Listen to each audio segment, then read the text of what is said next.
1900 সাল United fruit farm নামে একটা কোম্পানি গুয়াতেমালায় গেছে, দক্ষিণ আমেরিকার একটা দেশ। তারা সরকারের কাছে বলল যে তোমাদের প্রচুর জমি আছে, জমিগুলো চাষবাস হচ্ছে না, পড়ে আছে কিন্তু ফার্টাইল। আমরা এখানে কলা প্রডিউস করতে চাই, আমরা প্রচুর কলা এখানে চাষ করব, চাষ করে এটা আবার আমেরিকাতে আমরা নিয়ে যাব ব্যবসা করবার জন্য আর কি। এখন গুয়াতেমালার সরকার মনে করেছে, হ্যাঁ, হোয়াটস রং উইথ ইট, আমার তো ল্যান্ড ফার্টাইল ইয়েট ব্যারেন পড়ে আছে। তো তারা সেই ইউনাইটেড ফ্রুট ফার্মকে আপনার কলা চাষ করতে অনুমতি দিল। তো তারা প্রচুর ইনভেস্টমেন্ট নিয়ে আসলো, আপনার প্রচুর রেল লাইন কানেক্ট করলো, হাজার হাজার মাইলের রেল লাইন বসিয়ে পোর্টের সাথে, রাজধানীর সাথে, Telegram, central communication, business zone, ফার্মের সাথে তারা কমিউনিকেট করলো। ব্যবসাটা করতে করতে একটা পর্যায়ে 50 বছরের মাথায় দেখা গেল যে এই কোম্পানিটা গুয়াতেমালা নামক দেশের 40% জমির মালিক হয়ে গেছে। একটা দেশের একটা কোম্পানি একটা দেশের তার ভূমির 40% মালিকানা হয়ে গেছে তার। তাহলে এখন আপনি চিন্তা করেন সেই দেশটা আসলে এখন কোথায় আছে, এবং হয়ে যাবার পরে সে কি করছে? সে কি শুধু আসলে কলার চাষ করতেছে, না সে আসলে দেশের রাজনীতি, দেশের অর্থনীতি, কে ক্ষমতায় যাবে যাবে না, এগুলোতে নিয়ন্ত্রণ করবার চেষ্টা করছে। 1952 সালে একজন লেফট লিনিয়ান দেশপ্রেমিক একজন মানুষ ক্ষমতায় আসলেন, এসে এই ইউনাইটেড ফ্রুট ফার্মের উপরে ইনজাংশন দিলে তাদের ব্যবসা এক্সপানশনের ব্যাপারে। দ্বিতীয়ত হচ্ছে, যেগুলো তারা জমি কিনেছে কিন্তু কলার চাষ করছে না, সেগুলো আবার ন্যাশনালাইজ করে নিয়েছেন, ট্যাক্স আরোপ করছেন যেন জনগণকে। তারা ট্যাক্স দিত না, চিন্তা করে দেখেন, এত ম্যাসিভ একটা কোম্পানি, তারা ট্যাক্স দিত না। এইটা আবার তারা সিআইএ কে জানাইলো যে আমাদের বিজনেস ইন্টারেস্ট এখানে কানেক্টেড হচ্ছে। 1954 সালে সিআইএ তার একটা এলিট নেভি পাঠাইলো, সিল কমান্ডো পাঠায়া প্রধানমন্ত্রী যাকে ছিল তাকে আত্মসমর্পণ করতে বাধ্য করলো এবং তাকে এক্সাইলে পাঠায় দিয়েছে। এরপর থেকেই দেখবেন এই যে একটা পলিটিক্যাল সায়েন্সে আমরা একটা টার্ম ইউজ করি, বেনানা রিপাবলিক। গুয়াতেমালাকে কেন্দ্র করে কোস্টারিকা, আইভরি কোস্ট, এই চারপাশের বেশ কয়েকটা দেশে এই একই কোম্পানির আপনার কলার চাষ করতো তারা। পরবর্তীতে এই ব্যবসাটা তাদের পড়ে যায়, তারা নাম চেঞ্জ করতে বাধ্য হয়। চিকিতা দেখবেন, যারা পশ্চিম আমেরিকাতে অথবা পশ্চিমের দেশগুলোতে দোকানে কলা টলা কিনেছেন, আমরা দেখেছি এই ব্র্যান্ডের কলাও আমরা খেয়েছি, চিকিতা ব্র্যান্ড আর কি। তারা নাম পরিবর্তন করে এটা করেছে। এখন দেখেন আমাদের এই যে আধিপত্যবাদের গল্পটা, আলাপটা যখন আমরা তুলি, আমাদের এই ভূখণ্ডে ব্রিটিশ ইস্ট ইন্ডিয়া কোম্পানিকে ছাড়া এই লড়াইয়ের গল্প আমাদের নিকট ইতিহাসে আপনি এটাকে কানেক্ট করতে পারবেন না, যেটা শুরুটা কোথায় হয়েছে এবং কিভাবে শুরু হয়েছে। একটা সিম্পলি কোম্পানি দিয়ে 1600 শতাব্দীতে লন্ডন স্টক এক্সচেঞ্জে একটা কোম্পানি রেজিস্ট্রেশন করেছে ইস্ট ইন্ডিয়া কোম্পানি নামে। তারা আসছে বাদশাহ আলমগীরের কাছে ব্যবসা করবার জন্য অনুমতি চেয়েছে, জাগিরদারের মতো, যে আমরা আমাদেরকে একটা জায়গা দেন, আমাদের এই পোর্ট ব্যবহার করার অনুমতি দেন, আমরা এগুলো করবো, আপনাকে এত টাকা দিব বছরে, এবং আমরা জিনিসপত্র দেশের বাইরে এক্সপোর্ট করবো, ইংল্যান্ডে, ইউরোপে নিয়ে যাবো। সিম্পল জিনিস, আপাত দৃষ্টিতে মনে হয়েছে কোনো সমস্যা নাই, কিন্তু ব্যবসাটা করতে করতে কোথায় গেল? ইনফ্যাক্ট এই ইস্ট ইন্ডিয়া কোম্পানি 1600 শতাব্দীতে এখানে আসছে, ইউরোপের অনেকগুলো দেশের সাথে সে ইন্ডিয়াতেই যুদ্ধ করেছে, পর্তুগিজদের সাথে যুদ্ধ করেছে, ডাচদের সাথে যুদ্ধ করেছে, তারপর হচ্ছে ফ্রেঞ্চদের সাথে যুদ্ধ করেছে। কেন করেছে? এখানকার ব্যবসার নিয়ন্ত্রণকে কেন্দ্র করে। এবং এই নিয়ন্ত্রণ নিতে নিতে একটা জায়গাতে এসে 1757 সাল হয়ে গেছে। আপনারা জানেন যে এখানকার যারা উচ্চ বর্ণের হিন্দুরা ছিল, ব্যবসায়ীরা ছিল, যারা প্রচন্ড নবাব বিরোধী ছিল, মুসলিম শাসনের অধীনে তারা মনে করছে যে আমাদের দম বন্ধ হয়ে যাচ্ছে, তারা সবাই মিলে এই ইস্ট ইন্ডিয়া কোম্পানির সাথে একত্রিত হয়ে একটা চক্রান্ত করলো, যেটা আপনারা দেখবেন যে ওয়াটসন কনস্পিরেসি বলে আর কি। জগৎ শেঠ, মীর জাফর, উমিচাঁদ এবং ওয়াটসন নামে একজন ব্রিটিশ ইস্ট ইন্ডিয়া কোম্পানির কর্মকর্তা, সিভিল সার্ভেন্ট, যে কোনো ফর্মে বলেন, তারা সবাই মিলে কলকাতায় এই খিচুড়িটা পাকিয়েছে যে নবাবকে, সিরাজউদ্দৌলাকে কিভাবে এখান থেকে সরাতে হবে, এবং ক্যারেক্টার গুলো ফলো করেন তারা আসলে কি কি ক্যারেক্টার করছে, এবং এইটা আজকের সাথে মিলায়ে দেখতে হবে আপনাদেরকে। এই যখন আমরা বলছি জগৎ শেঠ, উমিচাঁদ, রায়দুল্লভ, এরা আসলে কে, কারা? এসালম, বসুন্ধরা, মেঘনা, ইউনিমার্ট, ইউনাইটেড, সিটি, টিকে, গত 10-15 বছরে বাংলাদেশে যত সিন্ডিকেট হয়েছে, যত যাদের কারণে আমরা 60 টাকা 80 টাকার তেল 200 টাকায় কিনেছি, 70 টাকার চিনি 160 টাকায় কিনেছি, 1500 টাকায় কাঁচামরিচ কিনেছি, উহারা কাহারা? অতএব নতুন করে কিছু ঘটছে না। আমরা যারা হিস্ট্রিতে দেখেছি এই এক্স্যাক্টলি সেম জিনিসগুলো নতুন রূপে আসছে। ওয়াটসন হচ্ছে আমার আমার আমার দাদা, ওপারে থাকেন, যেখানে যার দরগায় এখন আমার মাননীয় প্রধানমন্ত্রী বসবাস করছেন। তাহলে আপনি দেখেন বিষয়টা কি। আপনি যদি সিম্পলি ওয়াটসনের জায়গায় দিল্লিকে, মোদিকে, বিজেপিকে রাখেন, আর জগৎ শেঠ, উমিচাঁদ, রায়দুল্লভ, কৃষ্ণপদ চৌধুরীর জায়গায় যদি আজকের এই অলিগার্কদেরকে রাখেন, আপনি দেখবেন যে একটা নতুন করে 1757 সালের মধ্যেই আসছি। আমাদের 1757 সালটা অনেক লম্বা হয়ে গেছে, অনেক লম্বা, এবং এটা শেষ হচ্ছে না। এবং এই প্রক্রিয়াতেই দেখবেন আপনি এখন মিলায়া দেখেন যে আমরা যখন এনার্জি সভরেনিটি নিয়ে কথা বলছি, এনার্জি সিকিউরিটি নিয়ে কথা বলছি, এট এ টাইম যেখানে বাংলাদেশ সরকার তার হিস্ট্রিতে সবচেয়ে প্রফিটেবল রাষ্ট্রীয় ইনস্টিটিউশন বিপিসি কে প্রাইভেটাইজ করার চিন্তা করছে। তার তেলের সরবরাহ, গ্যাসের সরবরাহ, কেনা বেচার একটা মার্কেট শেয়ার সে বসুন্ধরাকে দিতে চাচ্ছে, অথবা তার পছন্দের অন্য কোনো কোম্পানিকে দিতে যাচ্ছে। অথচ এটা কিন্তু একটা প্রফিটেবল ইনস্টিটিউশন। অথচ আমাদের প্রায় 80-র উপরে কোম্পানি আছে বিসিআইসির অধীনে, যারা দেখবেন হিউজলি মানে লস এন্টারপ্রাইজ। আমাদের বিমান, আমাদের ন্যাশনাল রেলওয়ে যেটা আছে, আমাদের জাতীয় রেলওয়ে, এরকম অসংখ্য কোম্পানি আছে, কিন্তু এগুলোকে প্রাইভেটাইজ করার কথা আলাপ হচ্ছে না কেন? আপনি তেল গ্যাসে ঢুকছেন কেন?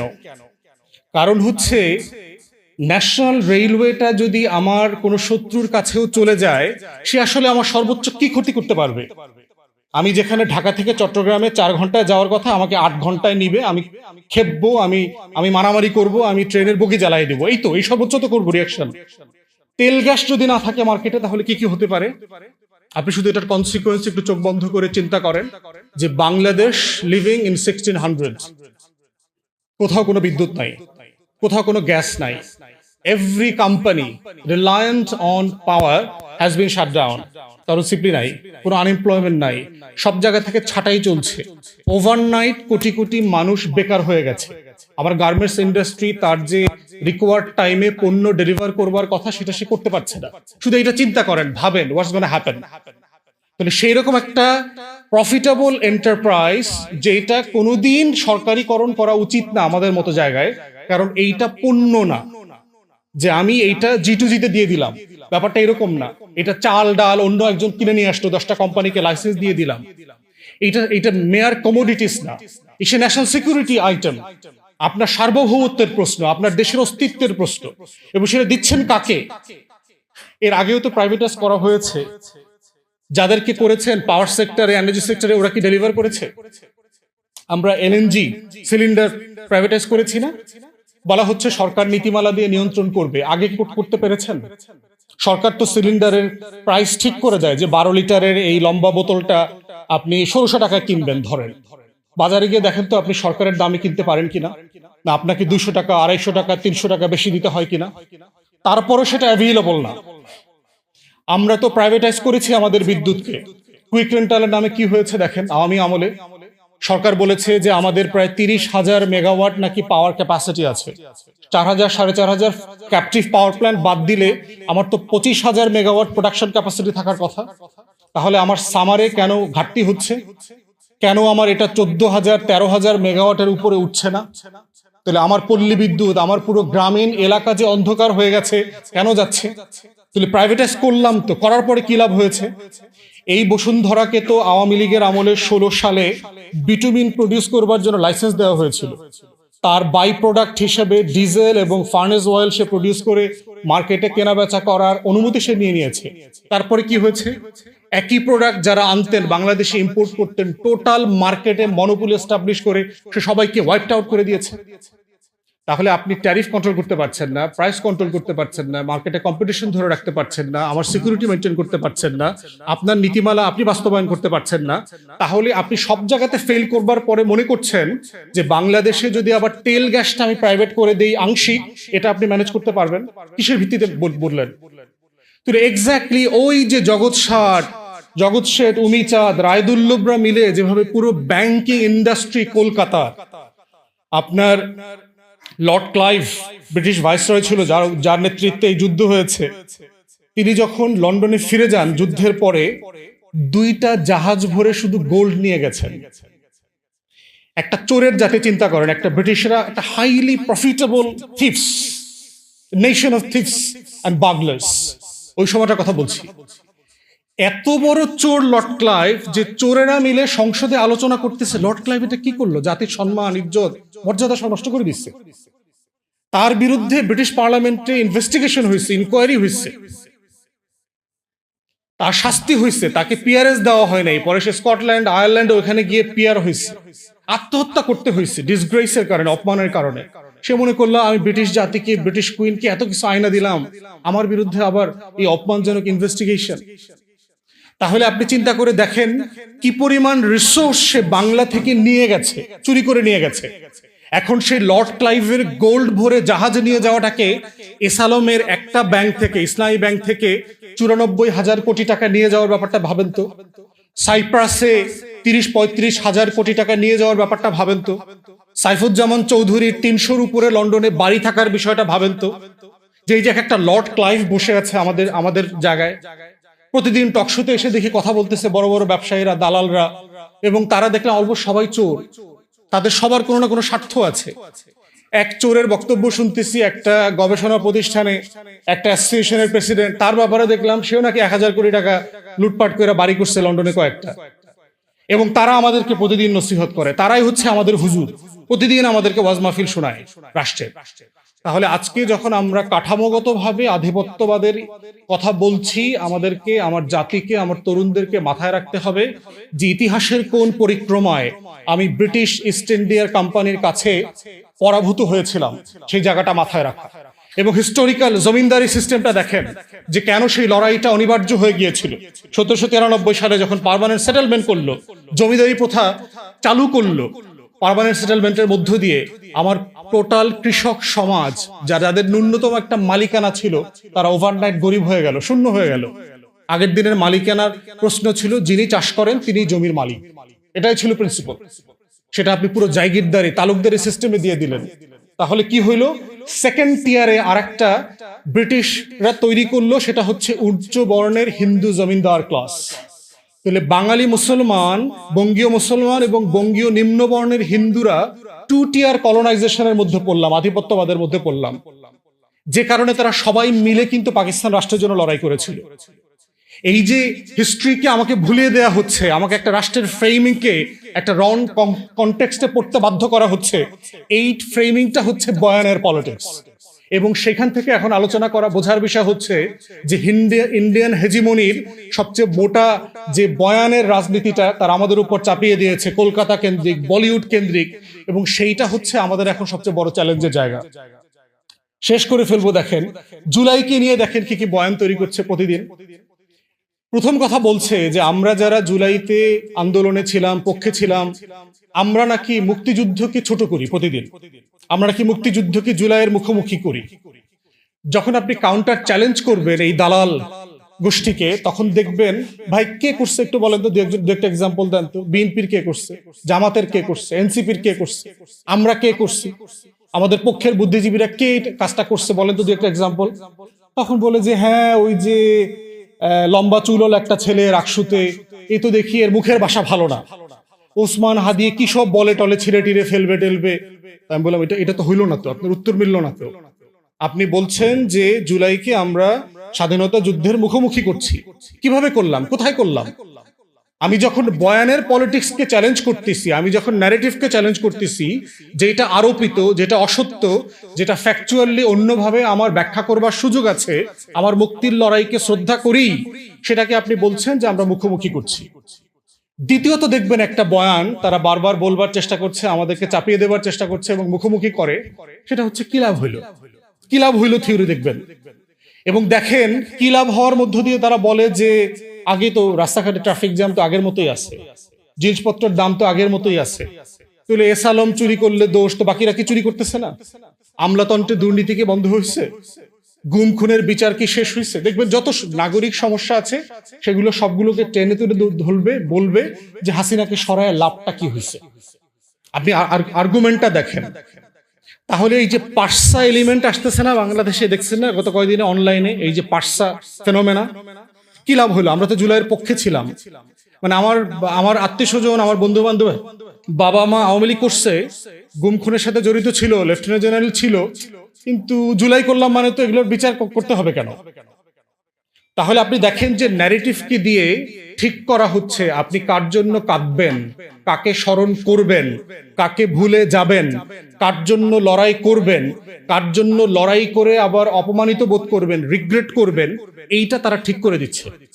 এটার একটা বড় ফেনোমেনাল এক্সাম্পল হচ্ছে জুলাই স্মৃতি জাদুঘর। দেখেন, যেটা সব দল ক্রস পার্টি একমত হয়েছে প্রথম অধিবেশনে, যেটা রাটিফাই করবে অ্যাজ ইট ইজ অর্ডিন্যান্সের মতো করে, সেটা বিএনপি লাস্ট মোমেন্টে এসে 4টা সংসদের দিনে এটাকে প্রথমে অ্যাবিউজ করলো এই এগ্রিমেন্টের ব্যাপারে। দ্বিতীয়ত দেখেন, তারা জুলাই স্মৃতি জাদুঘরে কোনো কার্যক্রম চালু রাখবার ব্যবস্থা করে নাই গত 6 মাসে। জুলাই স্মৃতি জাদুঘরে কোনো স্টাফ, কর্মকর্তা, কর্মচারী কাউকে অ্যাপয়েন্ট করে নাই গত 6 মাসে। যারা আছেন তারা কেউ বেতন পাচ্ছেন না গত 4-5 মাসে। একই রকম ভাবে জুলাই শহীদ স্মৃতি ফাউন্ডেশন গত 6 মাস থেকে কেউ বেতন পাচ্ছেন না। তাহলে আপনি জুলাইয়ের সবচেয়ে বড় বেনিফিশিয়ারি, আপনি জুলাইকে ধারণ করেন, পক্ষে ছিলেন বলে দাবি করছেন, কিন্তু বয়ানের রাজনীতিতে আপনি কিন্তু এক্স্যাক্টলি বিজেপির, আওয়ামী লীগের, দিল্লির, কলকাতার যে হিন্দুত্ববাদী ফ্রেম বয়ান, সেটা আপনি আবার প্রমোট করছেন, সেটার উপরে আমল করছেন। আপনি ফেলানির যেই স্কাল্পচার ছিল সেটা সরিয়ে ফেলেছেন, তারপরে ইন্ডিয়ান হেজিমুনি কাটাতারের যে সেকশন ছিল সেটা সরিয়ে ফেলেছেন। কেন?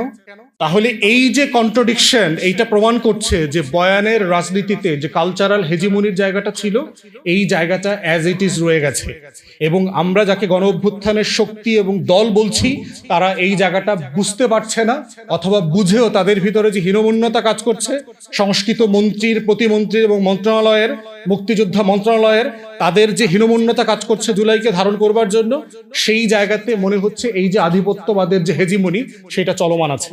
আজকের এই ফোরাম থেকে আমরা আহ্বান করছি আমাদের তরুণদেরকে, আমাদের দেশবাসীকে, এইটার ইতিহাসের যে পরম্পরায় আমাদের পরাধীনতা কিভাবে এসেছিল এটা বোঝা যেমন জরুরি, আজকে কারা কারা ইতিহাসের সেই দায় এখন পর্যন্ত কন্টিনিউ করছেন, হেজিমনি কন্টিনিউ করছেন, শুধুমাত্র নাম বদলে, ফিগার বদলে, প্রতিষ্ঠান ভিন্ন নামে, কিন্তু আমাদের লড়াই কিন্তু একই লড়াই।